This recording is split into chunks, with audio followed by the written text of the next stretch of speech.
سورۃ اقرا تفسیر ابن کثیر۔ الحمد للہ رب العالمین والصلاة والسلام علی اشرف الانبیاء وسید المرسلین سیدنا محمد وعلی آلہ واصحابہ اجمعین۔ اللهم صل على سيدنا محمد وعلى آل سيدنا محمد كما صليت على إبراهيم وعلى آل إبراهيم في العالمين إنك حميد مجيد۔ أعوذ بالله من الشيطان الرجيم، بسم الله الرحمن الرحيم۔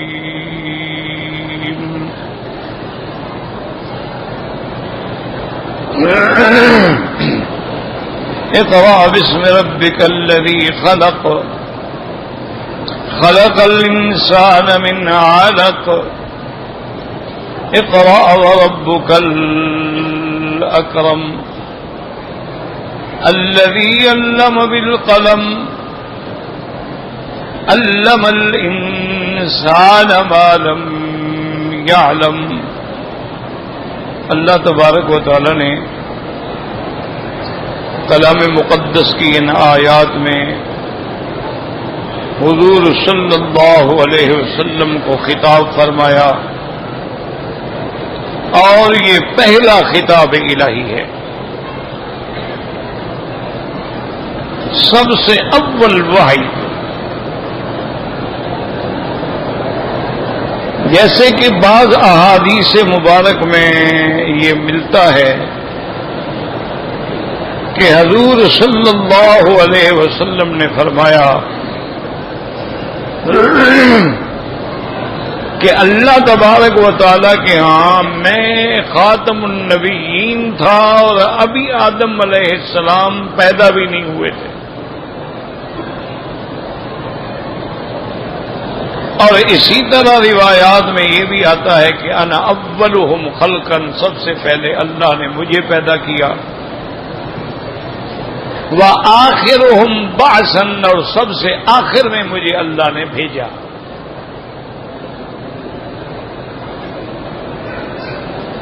تو ان کو سمجھا کریں، بعض احادیث مبارک کے مفہوم کے سمجھنے میں یا غلطی لگتی ہے، یا پھر آدمی جو ہے نا وہ افراط و تفرید کا شکار ہو جاتے ہیں۔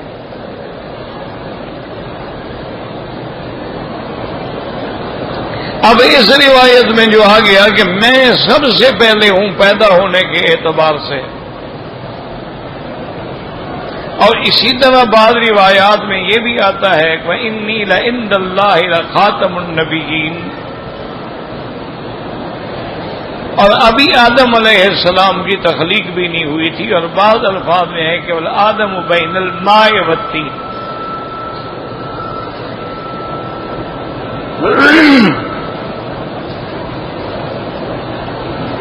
تو اسی وجہ سے بعض لوگ اتنے غلو میں مبتلا ہو گئے، انہوں نے کہا کہ بھی اول بھی حضور ہے اور آخر بھی حضور ہے۔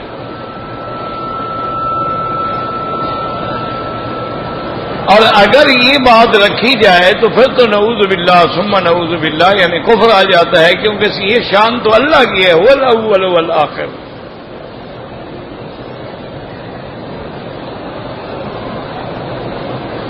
تو اس کو سمجھیں، بات یہ ہے کہ سب سے پہلے اللہ نے عالم ارواح پیدا کیا، یعنی انسانی تخلیق میں، ورنہ سب سے پہلے تو اللہ نے قلم پیدا کیا۔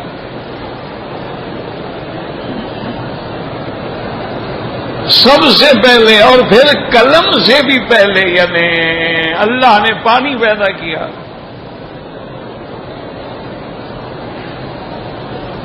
تو تھوڑا توجہ کریں گے تو انشاءاللہ بات سمجھ آ جائے گی۔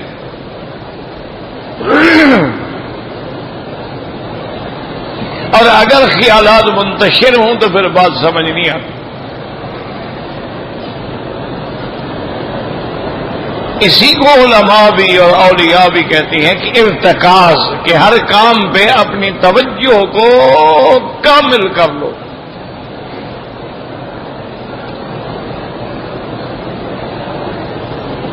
یہی وجہ ہے کہ ہمارے طواف میں، ہماری نماز میں، ہمارے عمرے میں، عبادات میں وہ کیفیت پیدا نہیں ہوتی۔ اس کی وجہ یہ ہے کہ جب تک ارتکاز نہ ہو کام بن ہی نہیں سکتا ہے۔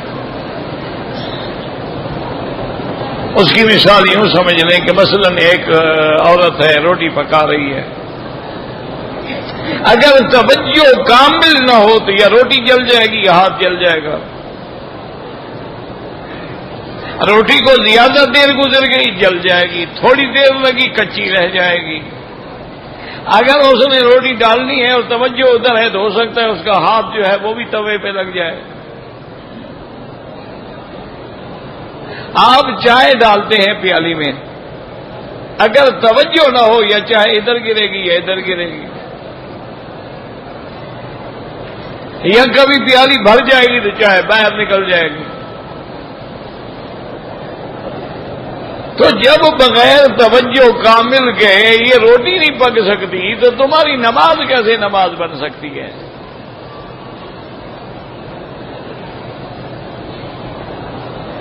یعنی کوئی کام آپ لے لیں دنیا کا، آپ سلائی کر رہے ہیں، اگر توجہ نہ ہو تو سوئی ہاتھ میں چبھ جائے گی، اگر توجہ نہ ہو ٹانکا غلط لگ جائے گا، درزی کپڑا کاٹ رہا ہے، توجہ نہ ہو تو ماشاءاللہ بجائے قمیض کے شلوار کاٹ لے گا۔ اس کو کہتے ہیں ارتکاز، اور اللہ کے اولیاء اسی بات کی ورزش کرواتے ہیں، اسی بات پہ محنت کرواتے ہیں، تمرین کرواتے ہیں کہ آدمی جب اللہ اکبر کہے تو اب سب سے کٹ جائے اور صرف توجہ اللہ کی طرف ہو۔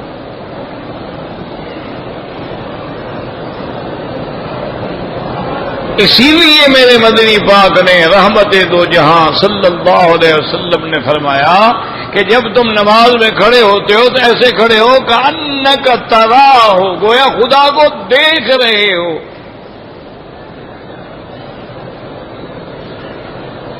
اور فرمایا کہ اگر یہ مقام نصیب نہیں ہوا فَإِن لَّمْ تَكُن تَرَاهُ فَإِنَّهُ يَرَاكَ، یہ تو یقین ہو کہ بھی میں تو نہیں دیکھ سکا، وہ تو دیکھ رہے ہیں۔ اور آپ یعنی یقین ہو تو پھر کھرک تو نہیں ہوگی نا کہ نماز میں کبھی یوں دبا رہے ہیں، کبھی یوں دبا رہے ہیں، کبھی رومال ٹھیک کر رہے ہیں، کبھی ٹوپی ٹھیک کر رہے ہیں، کبھی گھڑی دیکھ رہے ہیں، کبھی موبائل نکال کے دیکھ رہے ہیں، کبھی موبائل نکال کے، یہ نماز ہے؟ یہ کون سی نماز ہے؟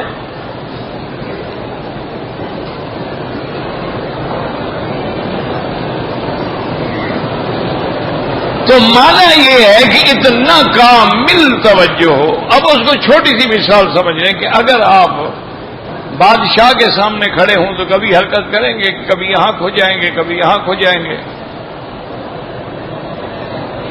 کبھی گھڑی دیکھیں گے، کبھی موبائل چیک کریں گے، تو خادم ان کے پکڑ کے اٹھا کے محفل سے باہر پھینک دیں گے، کہتے ہیں بڑا بے ادب گستاخ آدمی ہے، بادشاہ کے سامنے کھڑے اور حرکتیں کر رہے ہو۔ اور جب تم شہنشاہوں کے شہنشاہ کے سامنے کھڑے ہو،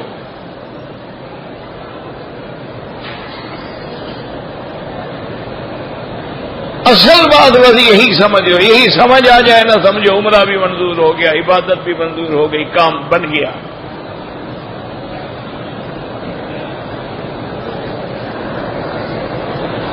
باقی ہم نے کیا مشقتیں کرنی ہیں؟ ہمارے اکابر کا تو یہ عالم ہوتا تھا کہ رمضان المبارک کے مہینے میں روزہ بھی ہے، صبح کی نماز حرم میں پڑھی، سلام پھیرا اور پیدل پہنچے تنعیم مسجد عائشہ، پیدل، گاڑی پہ نہیں، وہاں سے پیدل واپس آئے، عمرہ مکمل کیا، حل کیا، قصر کروایا، غسل کیا، پھر جا کے سو گئے۔ اللہ کی شان ہے، پھر اللہ وقت میں بھی برکت پیدا کر دیتے ہیں۔ یعنی چونکہ اب آج کل آپ دیکھیں نا جی کہ صبح کو جب آپ نماز پہ آتے ہیں تو تقریباً 5:30 بجے تو نماز سے آپ فارغ ہو جاتے ہیں. اب 5:30 بجے جائے گا 3 میل تو سارا سفر ہے، یعنی 8 ساڑھے 8 بجے عمرہ کر کے فارغ.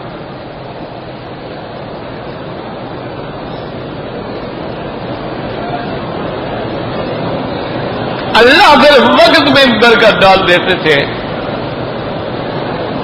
مجھے یاد ہے الحمدللہ اب تو طواف کی بھی ہمت نہیں رہی. دعا کریں اللہ ہمت دے. کتنے مہینے ہو گئے طواف سے بھی محروم ہیں گناہوں کی وجہ سے، اللہ قریب نہیں آنے دیتے.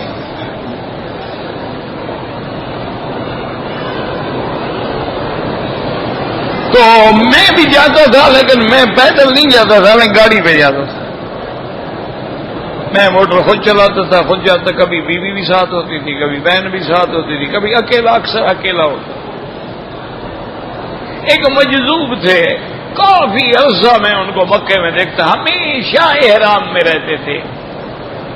رمضان ہے، غیر رمضان ہے، حج ہے، کوئی مہینہ ہے، بس ایک چادر نیچے احرام والی، ایک چادر اوپر.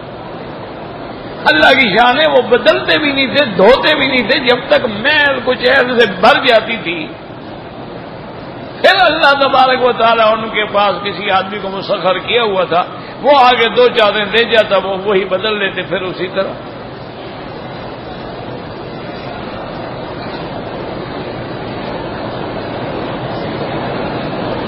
تو میں جب جا رہا ہوتا تھا تو ان کو دیکھتا تھا کہ باقاعدہ جیسے ہم جاگنگ کرتے ہیں نا، دوڑتے ہیں، اور دوڑتے ہوئے عمرے کے لیے جا رہے ہوتے. کئی دفعہ میں نے گاڑی روکی، ساتھ اشارہ کیا کہ حضرت بیٹھ جاؤ، کہا کہ نہیں، جاؤ جاؤ جاؤ جاؤ. کئی دفعہ میں نے کوشش کی، دیکھا کہ نہیں.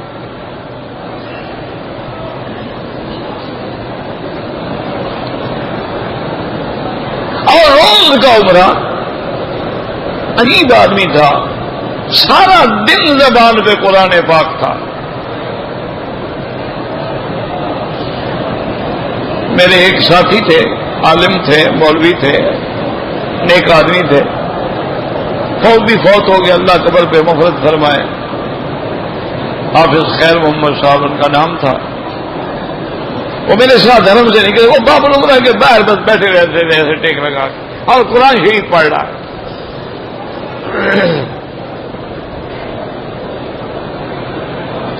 میں نے ان کو بتلایا، میں نے کہا یار یہ مجھے مجذوب لگتا ہے، کسی سے پیسے بھی نہیں لیتا، کسی سے مانگتا بھی نہیں، کوئی دے تو نہیں لیتا. کہنے لگا مکی صاحب آپ بھی بس سب کو فقیر بنا دیتے ہیں، کسی کو مجذوب بنا دیتے ہیں، کسی کو بزرگ بنا دیتے ہیں، آپ کا بھی حال ڈھیلا ہوتا جا رہا ہے. میں نے کہا بھی ٹھیک ہے. کہتا ہے جی کوئی 2 ریال دیتا ہوگا، نہیں لیتا ہوگا، 100 ریال دو مجالے نہ لے. میں نے کہا چلو تم 100 ریال دے دو. اس کو بھی جوش آ گیا، وہ 100 ریال نکالا، اس نے کیا، اس کی خدمت میں پیش کیا. اور اس نے ایسے دیکھا، کہا جو خادعون اللہ وهو خادعهم، منافق کو دھوکہ دینے آئے ہو مجھے. دوڑا پیچھے، کہتا ہے حضرت، میں نے کہا اس نے پہچان لیا نا آپ کو. بالکل نہیں دیتے تھے، گاڑی کی پیشکش کی نہیں دیتے تھے. دیکھنے میں معلوم ہوتا تھا دیوانہ ہے، لیکن کبھی کبھی میں دیکھتا مکتبہ امدادیہ پہ بڑی مشکل کتابیں کھول کے پڑھ رہے ہوتے.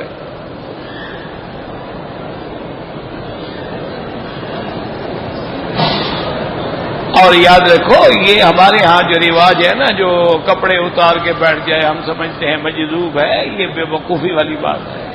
یعنی اللہ کا بندہ ننگا ہو جاتا ہے، ننگا ہونا تو لعنت ہے. مجذوب اور مجنون میں فرق ہوتا ہے. مجنون دیوانہ ہوتا ہے، لوگوں کو پتھر مارتا ہے، بچے اس کو مارتے ہیں، کبھی کپڑے اتار دیے، کبھی مجذوب کا معنی یہ ہوتا ہے کہ اس کو اللہ کے ذکر کی جذب کی وجہ سے تعلق اللہ سے جڑ گیا، ادھر ادھر توجہ ہی نہیں ہوتی. جیسے مقناطیس کھینچتا ہے نا، اللہ کا ذکر بھی کھینچتا ہے.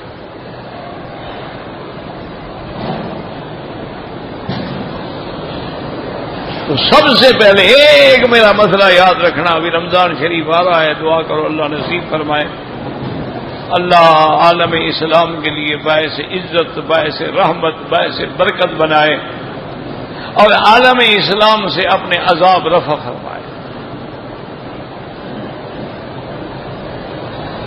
ایک چیز یاد رکھ لینا بس، توجہ، ارتکاز، کہ جو کام کرو توجہ ادھر ہو.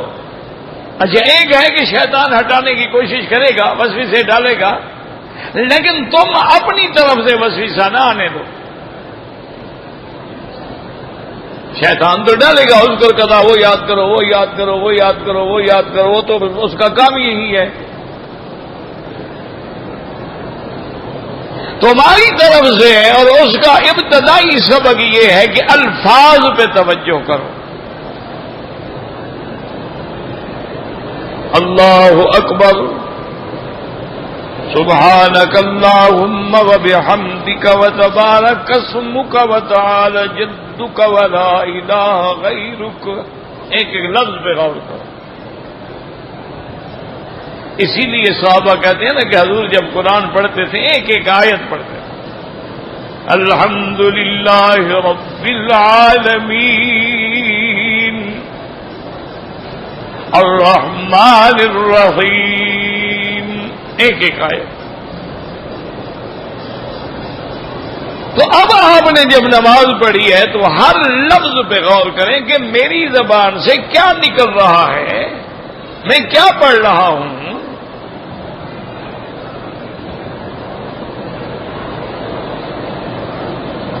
جس وکیل کی مقدمے پہ توجہ نہ ہو وہ مقدمہ ہار جاتا ہے. جس بندے کی اللہ کی طرف توجہ نہ ہو وہ اپنی عبادت میں ہار جاتا ہے.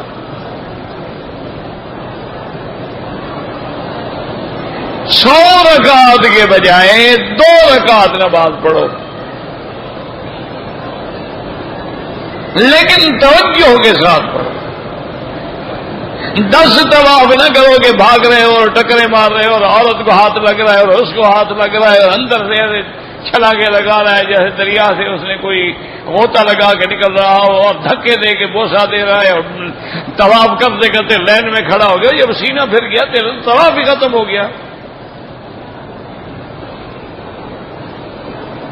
اور تو طواف بھی فاسد ہو گیا. توجہ ہو پوری کامل کہ میں حجر اسود کے سامنے ہوں، میرا کندھا اس کے کنارے کے قریب ہے اور وہاں میں دل میں نیت کر رہا ہوں. پھر ایک قدم آگے جا کے بسم اللہ اللہ اکبر کہہ رہا ہوں. تصور ہو کہ یہ وہی مقام ہے جہاں میرا محبوب محمد مصطفیٰ کھڑا.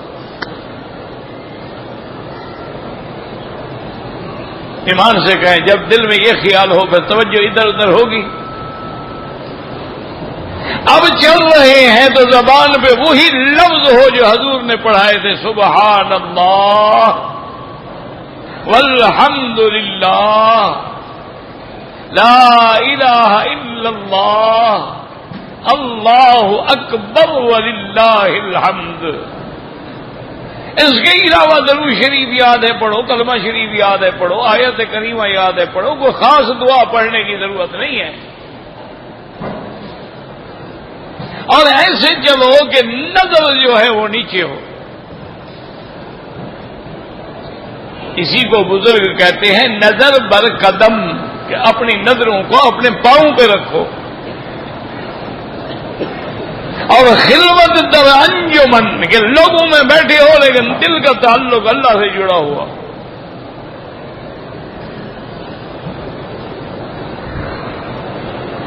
آرام سے قدم اٹھائیں، نہ دوڑنے کی ضرورت ہے، نہ بالکل آہستہ چلیں گے پیچھے والے ٹکرے مار مار کے تمہیں چلائیں. علیکم السکینۃ والوقار، احترام وقار ادب سے چلیں. رکن یمانی آنے سے پہلے کوشش کریں کہ کعبہ شریف کے قریب چلیں. کیونکہ جتنا آپ کعبے کے قریب طواف کریں گے اتنا ثواب زیادہ ہوگا، جتنا آپ دور کریں گے اتنا ثواب کم ہو جائے گا۔ اچھا، اللہ کی شان حکمت بھی ہے، تھوڑی سی تکلیف ہوتی ہے۔ طواف زیارت میں سب سے زیادہ رش ہوتا ہے نا حج کا، چونکہ 3 دن ہوتے ہیں، 10, 11, 12، تو ساری مخلوق اللہ کی ٹوٹ پڑتی ہے۔ اچھا، کعبہ شریف کے قریب ہو کے طواف کرو، آدمی فارغ بھی جلد ہو جاتا ہے۔ مجھے یاد ہے الحمدللہ 20 سے 25 منٹ کبھی نہیں لگے طواف زیارت میں۔ تو کہتے ہیں میرے 3 گھنٹے لگے۔ بھائی تم نے جب 2 میل باہر کا چکر کاٹا ہے تو 3 گھنٹے تو لگیں گے۔ اچھا، اور قریب ڈر کے مارے بھی کوئی نہیں آتا جی میں پھنس جاؤں گا۔ اور جب آپ رکن یمانی پہ آئے تو دائیں ہاتھ سے بسم اللہ اللہ اکبر وللہ الحمد، دایاں ہاتھ 1، اس کے بعد اللہم انی اسألک العفو والعافیہ ربنا آتنا فی الدنیا۔ پھر جب حجر اسود پہ آئے تو سینہ حجر اسود کی طرف کر کے اللہ اکبر، پہلی دفعہ بسم اللہ اللہ اکبر، بعد کے چکروں میں صرف اللہ اکبر۔ بسم اللہ ابتدا میں کہی جاتی ہے جب کام شروع کیا جائے۔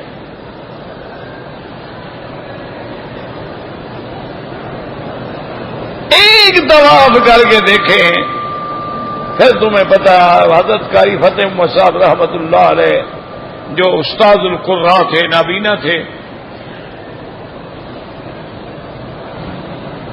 جن کے شاگرد آپ کے ملک میں میرے خیال میں اب آپ کے آدھے ملک میں ان کے شاگرد ہوں گے، اتنا اللہ نے ان سے فیض پہنچایا ہے، اتنا قرآن پر عبور تھا۔ ایک دفعہ میں ان کو گاڑی میں بٹھا کے لا تھا، میں گاڑی چلا رہا تھا، میری ساتھ والی سیٹ پہ بیٹھے تھے، تو قرآن پڑھتے پڑھتے میرے کندھے پہ سر رکھ کے سو جاتے، باقاعدہ خراٹے مارنے شروع کر دیتے۔ اچھا، پھر اگر 5 منٹ کے بعد نیند کھلی، 10 منٹ کے بعد کھلی، جو آیت جہاں تھی وہیں سے شروع کرتے، مجال ہے کہ ایک آیت آگے پیچھے ہو جائے۔ اچھا، خود نماز میں کھڑے ہو جاتے، ایک ادھر بیٹھا ہے طالب، ایک ادھر بیٹھا ہے، ایک ادھر بیٹھا ہے، ایک ادھر بیٹھا ہے، سارے منزل سنا رہے ہیں، تو خود نماز پڑھ رہے ہیں، 5 طالب منزل سنا رہے ہیں، جس کو غلطی لگتی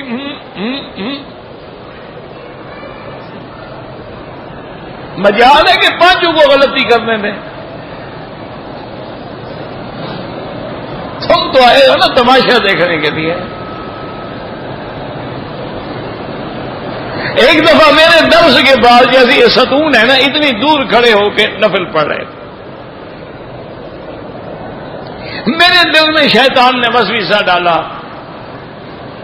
کہ اتنا بڑا آدمی، اتنا بڑا عالم، اتنا میرا درس سننے، میں نے کہا بس ایسے مجھے بیوقوف بناتے ہیں کہ چلو مکی صاحب خوش ہو جائیں کہ میں بھی آپ کا درس سنتا ہوں۔ کیا سن رہے ہیں؟ پڑھ تو اپنی نماز رہے ہیں، اور احسان میرے اوپر بھی لگا رہے ہیں کہ جی ہم مکی صاحب کا درس سنتے ہیں۔ بھئی آپ عبادت فرما رہے ہیں۔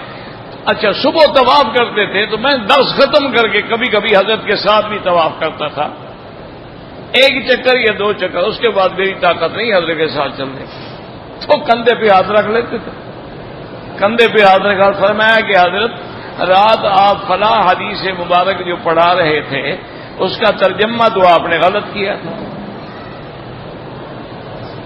وہ اللہ نے مجھے ہدایت کے لیے انتظام کر دیا نا، شیطان نے جو وسوسہ ڈالا ہے وہ شیطانی وسوسہ ہے، وہ تو سن رہے تھے۔ میں نے کہا کہنے کہ اچھا اب تقریر کرو اس حدیث پر ترجمہ جو رات آپ نے کہا، میں نے پھر بھی وہی رات والی تقریر کی۔ فرمایا حضرت یہ غلط ہے، اصل میں اس کی تقریر یوں ہے۔ پھر حضرت نے مجھے صحیح بتائی، واقعی میری غلطی تھی۔ دوسرے دن میں نے سبق میں اعلان کیا کہ کل میں نے حدیث کا ترجمہ فلاں لفظ کا غلط کیا تھا، صحیح ترجمہ یہ ہے۔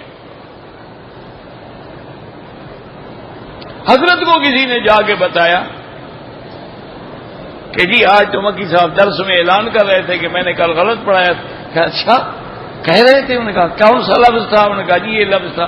اللہ اکبر. بھائی یہی عالم کی شان ہوتی ہے نا, اپنی غلطی پہ اڑے نہیں رہتے, فوراً رجوع کر دیتے ہیں, یہ عالم کی شان ہوتی ہے. اور اس کے بعد شاید دعا مانگو. دعا جو شروع کی عصر کے بعد مغرب تک دعا ہوتی رہی, مغرب کی نماز پڑھی, پھر مکی صاحب کے لیے دعا کر, پھر عشاء تک دعا ہوتی رہی, پھر عشاء کی نماز, اچھا پھر مکی صاحب کے لیے دعا کر, 4 گھنٹے دعا مانگتے رہے. ہم نے کبھی ایسی دعا مانگی ہے؟ ہم تو 4 منٹ میں 4 رکعتیں پڑھ کے گھر پہنچ جاتے ہیں ماشاءاللہ. 3-4 گھنٹے لگتے تھے حضرت کو صفا مروا دوڑتے ہوئے. صفا پہ کھڑے ہیں, بس کھڑے ہیں, دعا مانگ رہے ہیں اور رو رہے ہیں, دعا مانگ رہے ہیں اور رو رہے ہیں, کھڑے ہیں بس. اور ایسا عمرہ کرو, ایسا طواف کرو, ایسے رات 2 رکعت پڑھو ذرا توجہ کے ساتھ.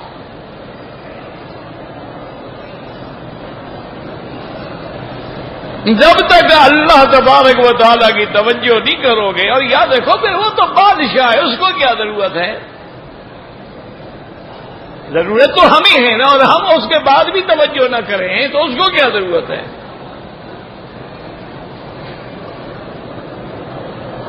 تو اس لیے یاد رکھو, یہ جو ہے سب سے پہلے قلم پیدا کیا, مانا لکھنے والی چیزوں میں سب سے پہلے قلم پیدا کیا, سب سے پہلے حضور کو پیدا کیا. کیا مانا؟ عالم ارواح میں سب سے پہلے حضور کے روح کو پیدا فرمایا. بات کو سمجھا کرو. یعنی تمام مخلوق کے ارواح پیدا ہوئے نا, ان سب سے پہلے میرے مدنی کا روح پیدا ہوا. تو اس لیے آپ نے فرمایا کہ بھئی میں سب سے پہلے بھی ہوں اور سب سے آخر میں بھی ہوں.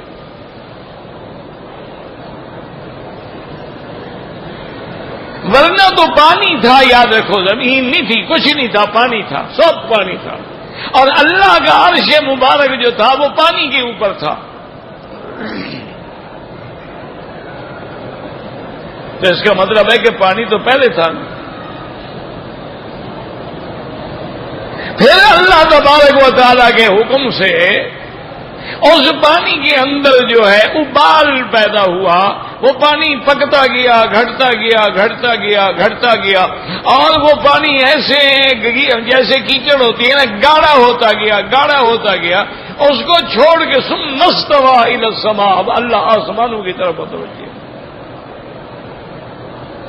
اور آسمان کیا تھے؟ وہ جو پانی سے دھواں اٹھ رہا تھا نا, وہ آسمان بنے. ثم استوى الى السماء وهي دخان, وہ دھواں تھا بس. آگے جا کے فرماتے فسواہن 7 سماوات, پھر اللہ نے 7 آسمان بنا دیے. پھر آگے فرماتے واوحى فی کل سماء امرها, پھر ہر آسمان میں اللہ نے اپنے احکام بھیجے.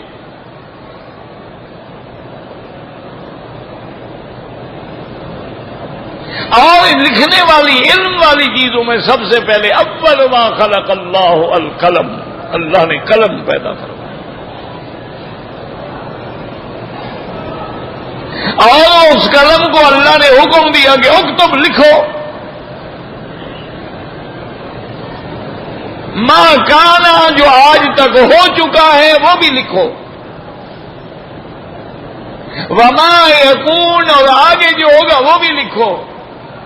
وما هو کائن الی یوم القیامہ, قیامت تک جو جو واقعات گزریں گے سب لکھو. حضور نے فرمایا قلم نے لکھ لیا, اور اس کے بعد حضور فرماتے ہیں کہ جفت القلم ورفعت الصحف, صحیفے لپیٹ دیے گئے, قلم خشک ہو.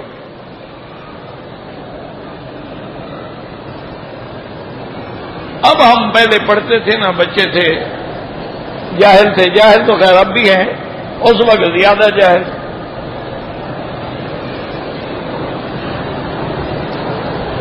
تو ہم حیران ہوتے تھے کہ جی اللہ نے قلم کو حکم دیا کہ لکھو جی, کہ فلاں تاریخ کو مولوی مکی پیدا ہوگا, فلاں کو مرے گا, فلاں جگہ پہ پڑھائے گا, فلاں, یہ سب کچھ لکھو. تو قلم نے کیسے لکھ لیا؟ قلم کو بھی علم غیب تھا.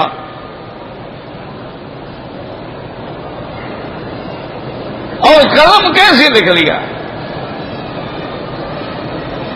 تو اب تو یہ عقدے حل ہو گئے ہیں نا, اب تو ایسی قلمیں آ گئی ہیں نا کہ وہ خود آپ آرڈر کریں وہ لکھنا شروع کر دیتی ہے. آپ بولتے جائیں وہ کمپیوٹر خود بخود لکھتا رہے گا، آپ بولتے جائیں خود بخود ٹائپ ہوتا جائے گا۔ تو اگر بندے یہ چیزیں بنا سکتے ہیں تو اللہ کی قلم کیسے ہوگی؟ پھر اللہ کے حکم پہ وہ لکھ رہی تھی، قلم خود نہیں لکھ رہی تھی، حکم اللہ کا تھا، لکھنے والی قلم تھی۔ جیسے آپ کاتب کو کہتے ہیں بھئی لکھو تحریر، اب حکم آپ دے رہے ہیں، لکھنے والا کاتب ہوتا ہے، وہ تو کاتب تھا، لکھانے والا تو خدا تھا نا جی۔ اب اس کی مرضی ہے، وہ بندے کو حکم دے، وہ لکڑی کو حکم دے، وہ کسی چیز کو حکم دے، وہ تو مالک ہے۔ وہ پتھر کو حکم دے تو پتھر کام کرتے ہیں۔ میرے محبوب فرماتے ہیں نا کہ مکے میں، بخاری شریف میں حدیث، آپ فرماتے ہیں کہ مکے میں انی لاعرف حجرا بمکہ تھا، مکے میں ایک ایسا پتھر بھی ہے جس کو میں جانتا ہوں، ابھی مجھے نبوت بھی نہیں ملی تھی، میں جب اس کے ساتھ گزرتا تھا تو وہ سلام کہتا تھا۔ تو اب اللہ پتھر کو علم دیتے تھے نا کہ سلام اس پہ پڑھنا ہے، اور کسی پہ تو نہیں پڑھتا تھا۔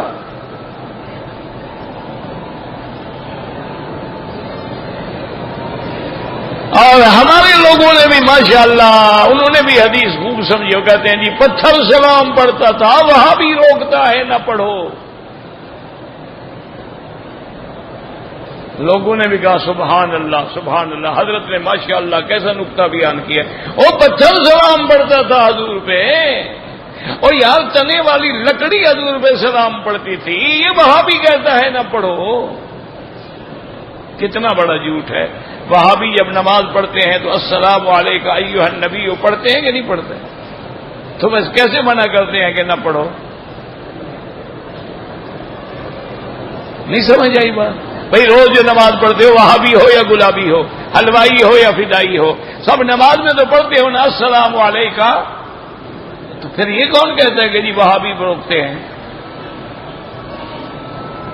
اچھا تم حلوائی ہو یا میلادی ہو یا وہابی ہو، اذان جب ہوتی ہے تم وہاں کہتے ہو اشہد ان محمد رسول اللہ، یہاں نہیں کہتے؟ ہاں جی نہیں، یہ تو پکے وہابی ہے، یہ تو نجدی وہابی ہے، اصلی وہابی۔ تکبیر جب ہوتی ہے نہیں کہتے اشہد ان محمد رسول اللہ۔ اور تمہیں کسی نے مسئلہ شاید نہ بتایا ہو، تمہارے یعنی فقہ حنفی کے مطابق اگر نماز میں درود شریف بھول جائے تو نماز ہو جاتی ہے، یا چھوڑ دے تو نماز ہو جائے گی، لیکن ان کے امام کے نزدیک نماز میں درود رہ جائے نماز ہی نہیں ہوتی۔ تو یہ عاشق ہیں یا تم عاشق ہو؟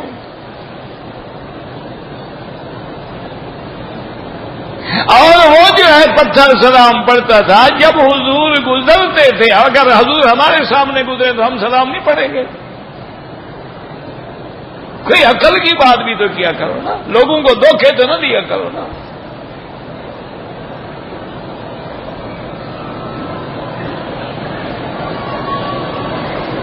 اور یہ دھوکہ ہوتا ہے کہ تم پڑھو درود اور حضرت بھی موجود، کیسے موجود؟ صرف تمہیں نظر آ رہے ہیں اور کسی کو نظر نہیں آتے۔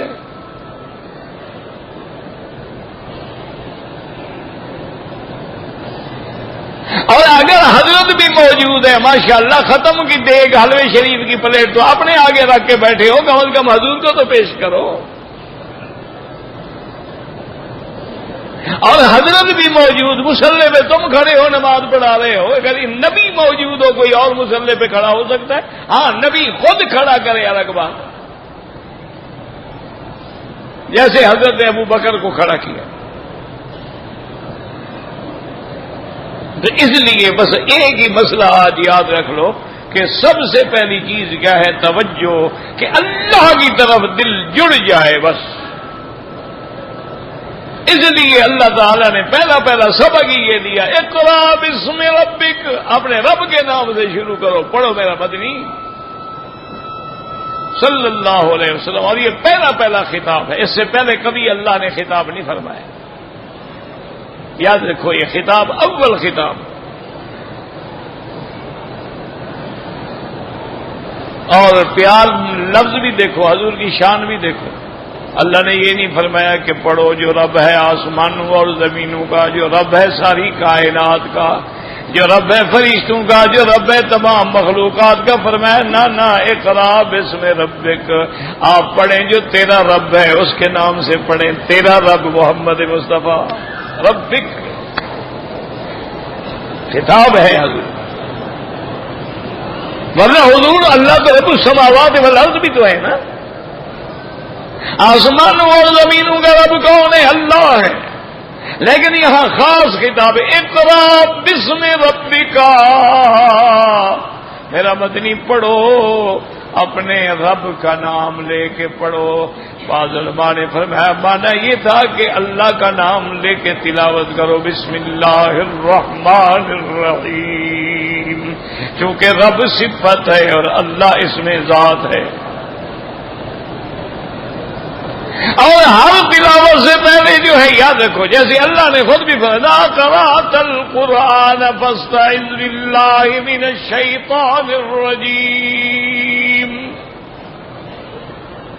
اور اسی طرح حضور جب تلاوت فرماتے، قرآن پڑھتے، فاتحہ پڑھتے یا سورت پڑھتے تو پہلے پڑھتے بسم اللہ الرحمن الرحیم. اسی لیے علماء نے فرمایا کہ جبریل علیہ الصلوۃ والسلام نے حضور پاک کو یہ تلاوت کرائی اقرا بسم ربک، بسم ربک الذی خلق الانسان من علق. یاد رکھیں بعض علماء کہتے ہیں یہاں انسان سے مراد حضرت محمد مصطفیٰ ہے، لیکن راجح قول یہ ہے کہ یہاں جن سے انسان مراد ہے. الذی خلق الانسان من علق، وہ مولا جس نے انسان کو ایک گوشت کے لوتھڑے سے پیدا فرمایا. لیکن آج کتنی بڑی شان ہے کہ اس انسان کے دروازے پہ جبریل کھڑا ہے. کتنا بڑا مقام. مقام تو یہی ہے نا کہ میرا بدی بشر ہیں، سید البشر ہیں، افضل البشر ہیں، خیر البشر ہیں. اور یہ شان اس انسان کی ہے جو سب کو چھوڑ کے غار میں بیٹھا ہے. اللہ نے فرمایا میرا مدنی آپ نے سب کو چھوڑ دیا تو ہم نے بھی آپ کو اپنا بنا لیا. سب کو چھوڑنا پڑتا ہے حضرت، مال دولت اہل اولاد سب چھوڑنا پڑتا ہے. عشق ایسے نہیں ہے. اقرا بسم ربک الذی خلق، خلق الانسان من علق. اور آگے فرماتے اقرا وربک الاکرم، میرا مدنی پڑھیں اس رب کے نام سے جو شان والا رب ہے. اللہ اکبر. الذی علم الانسان بالقلم، الذی علم بالقلم، علم الانسان ما لم یعلم. یہاں سے اشارہ کیا اللہ پاک نے فرمایا کہ وہ ذات جس نے قلم کے ساتھ لکھنا سکھلایا. یاد رکھیں علم حاصل پڑھنے سے ہوتا ہے یا لکھنے سے ہوتا ہے. اللہ نے فرمایا میرا مدنی آپ تو کہہ رہے ہیں لیکن ہم آپ کی امت کے لیے سارے علم کا انتظام کر دیں گے، پڑھنے کا بھی کر دیں گے، لکھنے کا بھی کر دیں گے تاکہ لکھا جائے اور علم محفوظ ہو جائے. اور یہی رب کا کرم یہی ہے کہ الذی علم بالقلم، جس نے سکھلا دیا کہ لکھو.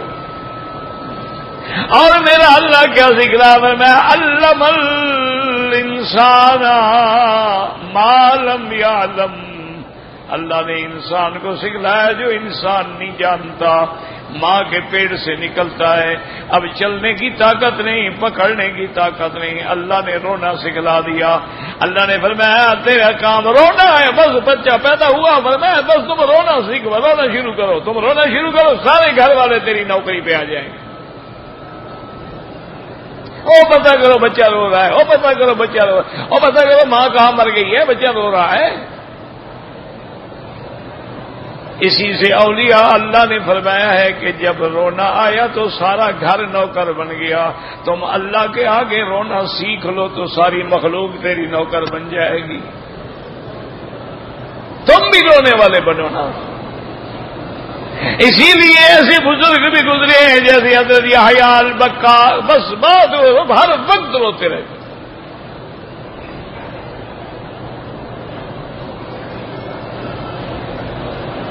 ایک اللہ والے سے کسی نے جا کے پوچھا، اس نے کہا حضرت نجاسات ظاہری جو ہیں وہ ہم پانی سے دھو لیتے ہیں کہ بدن پہ نجاست لگ گئی، بندے نے غسل کر لیا، کپڑے کو دھو ڈالا، یہ تو نجاسات ظاہری ہے. اندر کی جو نجاست ہے اس کو کیسے؟ آپ نے فرمایا یہ دنیا کی نجاسات ظاہری جو ہے یہ پانی سے دھلتی ہے اور اندر کی نجاست آنسو والے پانی سے دھلتی ہے. اگر اندر کو دھونا ہے تو پھر آنسو بہانا سیکھ جاؤ، اور اگر آنسو نہ نکلیں تو میرے مدینے فرمایا علم تبکو فتباکو، اگر رونا نہ آئے تو رونے والی شکل تو بناؤ. جب اللہ سے مانگنا ہے، رونا نہیں آ رہا تو رونے والی شکل تو پیدا کرو. اس لیے اللہ تبارک و تعالی نے ارشاد فرمایا الذی علم بالقلم علم الانسان ما لم يعلم. قرآن نہیں جانتا تھا، اللہ نے پڑھا دیا. شریعت اسلام نہیں جانتے تھے، اللہ نے پڑھا دی. اور بعض علماء نے فرمایا اللہ انسان کو ایسے ایسے علم دیں گے کہ اس وقت تو کوئی تصور بھی نہیں تھا کہ انسان ہوائی جہاز بنائیں گے، اڑائیں گے. اللہ نے علم دیا. علم الانسان ما لم يعلم، یعنی اللہ نے ہر اب طب میں دیکھیں، سائنس میں دیکھیں، زراعت میں دیکھیں، کتنی چیزیں علم ظاہر کر رہا ہے کہ جن چیزوں کا کبھی پتہ بھی نہیں تھا اللہ نے علم دے دیا. آپ جب ایک مربع سے جو آمدنی ہوتی تھی نا، اب گرین ہاؤسز بنا کے ایک قلعے سے اتنی آمدنی ہو جاتی ہے، تو اللہ نے علم دیا ہے نا. اللہ اکبر. سے اس لیے بعض علماء فرماتے ہیں اس میں سارے علم شامل ہیں کیونکہ لفظ مطلق ہے کہ الذی علم بالقلم علم الانسان ما لم يعلم. دعا کریں کہ اللہ ہمیں بھی علم نصیب فرما دے اور اپنی ذات کی معرفت نصیب فرما دے، اپنے صفات کی معرفت نصیب فرما دے، اپنے دین کا علم نصیب فرما دے. اللہم علمنا کما علمت ابراہیم.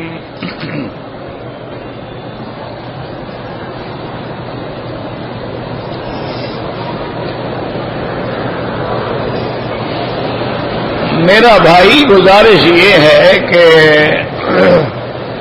مودودی صاحب سے اپنی غلطی ہوئی، سر سید سے اب اپنی غلطی، یہ مانا نہیں کہ وہ ایک دوسرے کے تابع تھے، مانا ہے کہ غلطیاں ہوئی. بات سمجھا کر. کنہیں نے معجزات کا انکار کر دیا، کسی نے رجم کا انکار کر دیا،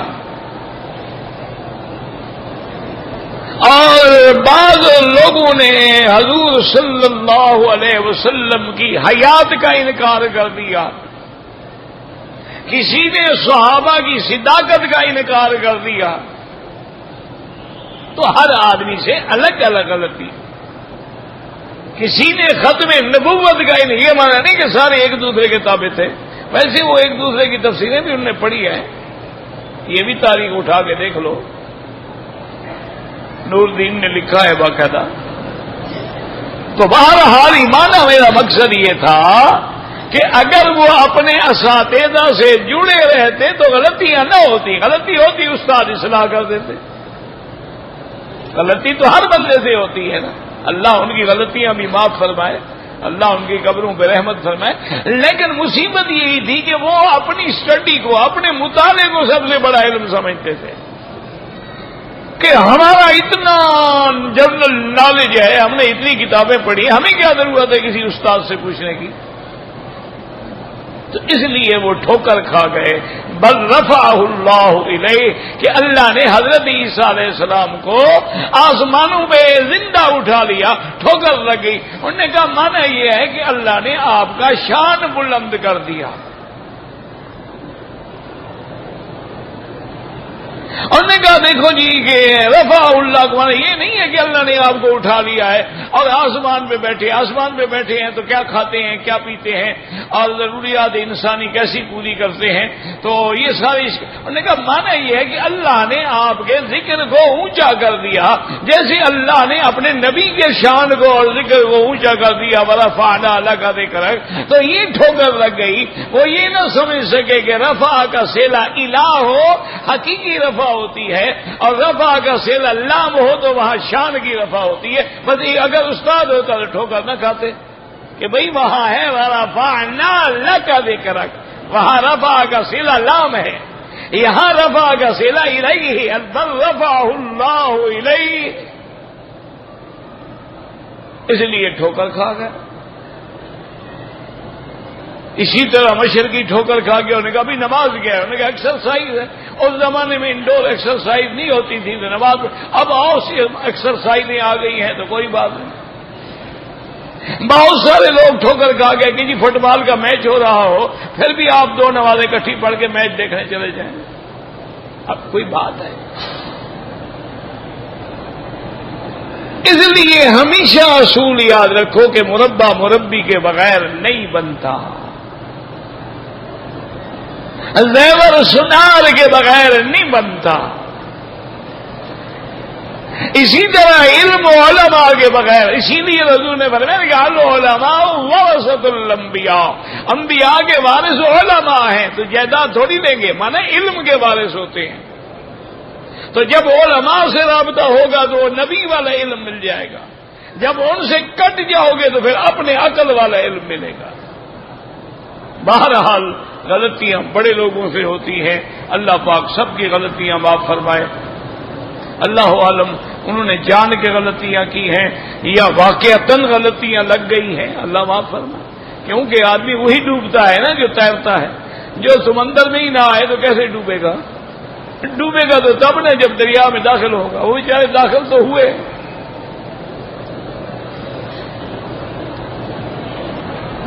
اگر غار ہرا دیکھنے کے لیے جائیں کوئی حکم بھی نہیں منع بھی نہیں. حضور پاک کے صحابہ کبھی نہیں گئے. لیکن اگر بھی چلا جائے دیکھنے کے لیے کہ بھی اس مقام کو دیکھیں جہاں حضور پاک بیٹھے تھے تو کوئی بات نہیں ہے. ایسی بات نہیں. کوئی منع بھی نہیں ہے.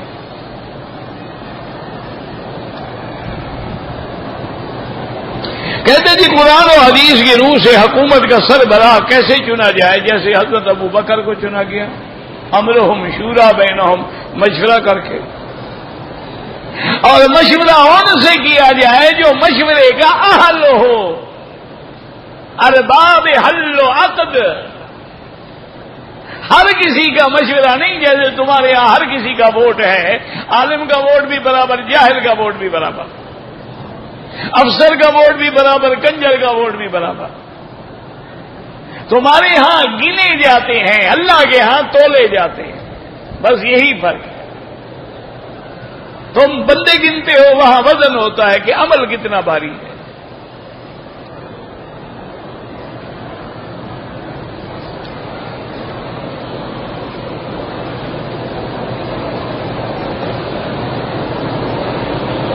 کہتے جی کہ ہندو نے پوچھا ہے کہ اس دنیا کو بنے ہوئے کتنا عرصہ ہو گیا؟ جب سے تو پیدا ہوا ہے اتنا عرصہ ہوا ہے.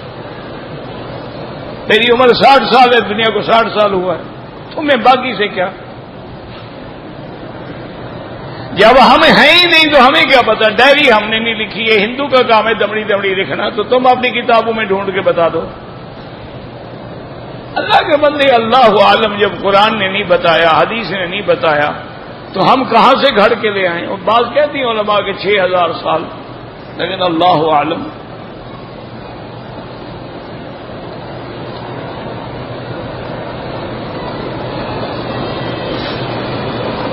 میرے والد سادہ آدمی تھے. نماز بھی نہیں جانتے تھے. کھانا کھانا جانتے تھے نماز نہیں جانتے تھے. سادہ آدمی تھے، ہل چلانا جانتے تھے، کھیتی باڑی کرنا جانتے تھے، تمہیں پیدا کرنا جانتے تھے، لیکن نماز نہیں جانتے تھے. تم نے نماز سکھائی نہیں، انہوں نے سیکھی نہیں. بس دعا کرو اللہ مغفرت کرے. اب کیا ہو سکتا؟ اللہ کے بندے، ہر چیز سیکھی جا سکتی ہے. تم نماز سیکھو، کتنی دیر لگے گی؟ 1 دن، 2 دن، 3 دن لگ جائیں گے. طواف ہو یا صفا مروا ہو، عورت کپڑا آگے لٹکا کے رکھے اگر عمرہ ہے، ورنہ پردہ رکھے، نقاب رکھے.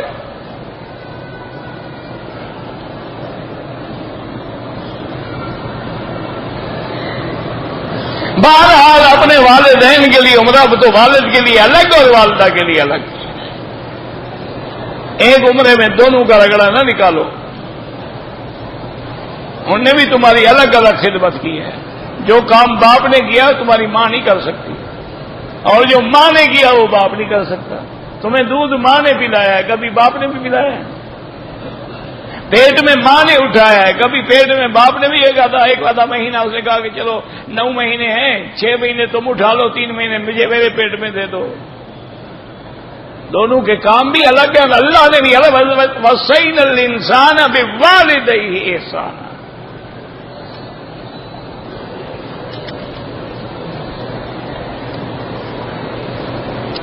حضور پاک نے اللہ کو دیکھا، کیا کیفیت تھی اللہ عالم، کون جانتا ہے. لا تدرکہ الابصار کا معنی احاطہ کرنا. احاطہ الگ چیز ہے، رؤیت الگ چیز ہے. پہلے یہی معنی جا کے پڑھو کہ ادراک کا کیا معنی ہے، اور احاطے کا کیا معنی ہے، اور رؤیت کا کیا معنی ہے.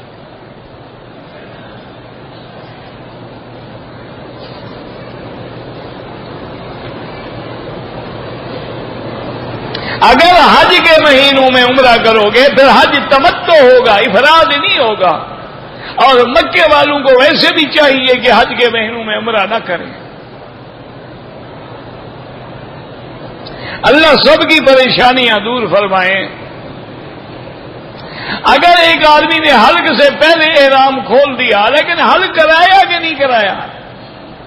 اگر کرایا ہی نہیں تو حلق بھی کرائے اور دم بھی ادا کرے. اگر صرف چادریں کھولی پھر یاد آ گیا حلق کرا لیا، کوئی بات نہیں.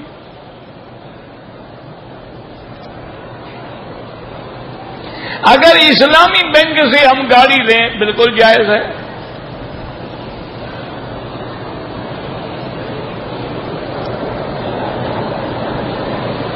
قرآن پاک کو کیسے سمجھ کے کسی عالم کے پاس بیٹھ کے پڑھو، سمجھو. تم خود نہیں سمجھ سکتے، استاد کی ضرورت ہے. اگر ہم مسجد عائشہ سے عمرہ کریں بالکل ہو جاتا ہے، جیرانہ سے کریں ہو جاتا ہے، نہ کریں تمہاری مرضی.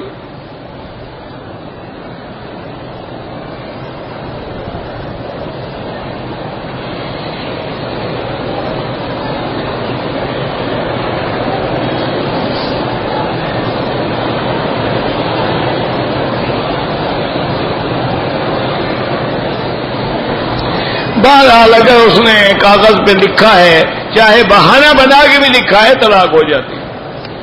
لیکن بہتر یہ ہے کہ دارالافتاء سے رجوع کرو. اگر آدمی آئے اور امام رکوع میں ہے، وہ رکوع میں مل جائے تو اس کی رکعت ہو جاتی ہے. من ادرک الرکوع فقد ادرک الرکعہ. فاتحہ نہیں پڑھی، امام نے تو پڑھی ہے نا، اس نے نہیں پڑھی نا، کسی نے تو پڑھی ہے نا. نماز تو تب نہیں ہوگی جب نماز میں فاتحہ نہ ہو. ایسی مجھے تم نماز بتا دو جس میں فاتحہ نہ ہو. ایک نماز کا نام لو جس میں فاتحہ نہ ہو. بھئی تم نے نہیں پڑھی، امام نے پڑھی، نماز میں تو فاتحہ آ گئی نا.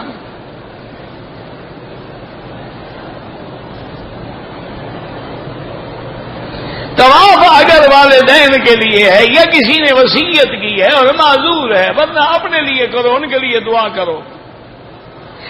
خانہ کعبہ کو چومنا احرام میں یا بغیر احرام میں ناجائز ہے، ما سوا حجر اسود کے.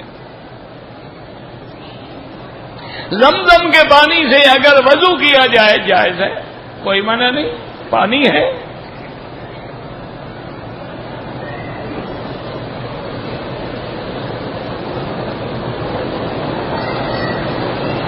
میری والدہ نے بال کٹوانے سے پہلے احرام کھول، عورت کا احرام تو کوئی ہوتا ہی نہیں، جہل انہیں بنایا ہوا ہے نا، پٹی باندھ دی، رومال باندھ لیا۔ بہرحال پھر بال کٹوائے کہ نہیں کٹوائے؟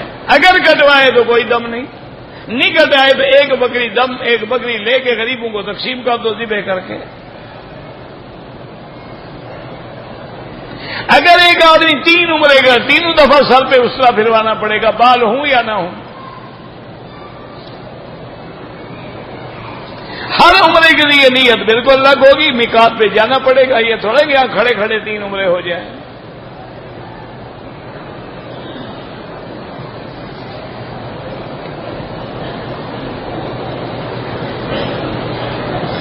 آدمی عورتوں کی وجہ سے رمل نہ کر سکے کوئی حرج نہیں، اگر رش ہے، زحمہ ہے، آپ رمل نہیں کر سکتے ہیں، کوئی بات نہیں۔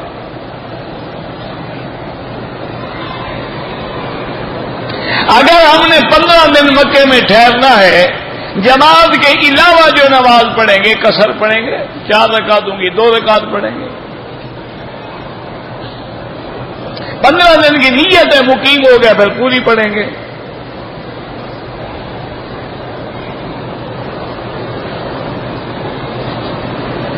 میں نے عمرے کا طواف مکمل کرنے کے بعد صفا مروہ پہ گیا، 2 چکر کے بعد میری طبیعت خراب ہو گئی، میں نے احرام اتار دیا۔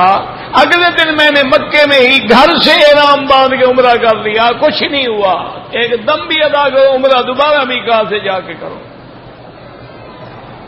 اپنے مسئلے بنا لیے نا، احرام بھی کھول دیا، پھر گھر سے احرام باندھ کے پورا کر لیا۔ تمہارا گھر ہے، میقات ہے۔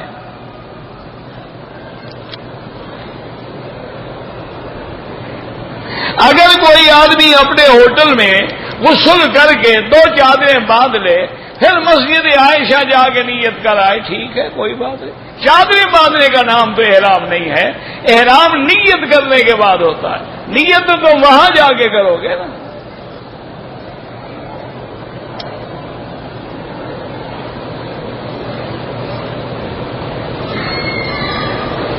بھائی بہرحال جس نے مدینہ منورہ میں رہنے کے لیے جگہ کے لیے لکھوانا ہے، عشاء کے بعد نیچے آ کے مجھے ملے اور لکھوا لیں۔ اللہم صلی علی سیدنا محمد وعلی آل سیدنا محمد کما صلیت علی ابراہیم وعلی آل ابراہیم فی العالمین انک حمید مجید۔